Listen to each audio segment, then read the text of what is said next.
उस रात ठंड कुछ ज्यादा ही बेरहम थी। हवा ऐसे काट रही थी जैसे किसी ने गांव को बर्फ की चादर में जकड़ लिया हो। गांव के आखिरी छोर पर एक छोटी सी झोपड़ी थी, जहां मंगलू अपनी बूढ़ी मां और 7 साल की बेटी चंपा के साथ रहता था। झोपड़ी की छत से ठंडी हवा टपक रही थी।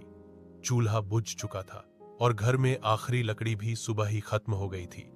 चंपा ठंड से कांपते हुए बोली, बाबा, क्या आज भी आग नहीं जलेगी? मंगलू ने मुस्कुराने की कोशिश की, लेकिन उसकी आंखें नम थीं। उसने अपनी फटी जैकेट उतारकर बेटी को पहना दी। बेटा, आज सितारे हमें गर्म रखेंगे, उसने आसमान की ओर देखते हुए कहा। आधी रात बीत चुकी थी। तभी झोपड़ी के बाहर किसी के गिरने की आवाज आई। मंगलू घबराकर बाहर निकला। एक अमीर व्यापारी ठंड से बेहाल जमीन पर बैठा था।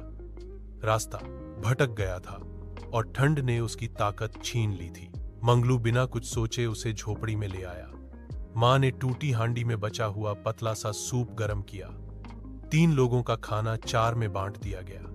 व्यापारी ने झोपड़ी की गरीबी देखी, खाली दीवारें, भूखे पेट और फिर भी चेहरे पर अपनापन। उसकी आंखें भर आईं। सुबह होते ही व्यापारी ने अपने आदमियों को बुलाया।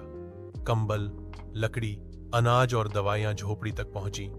जाते समय उसने मंगलू से कहा, आज इस ठंड में तुमने मुझे सिखाया कि सबसे गर्म चीज इंसान का दिल होता है।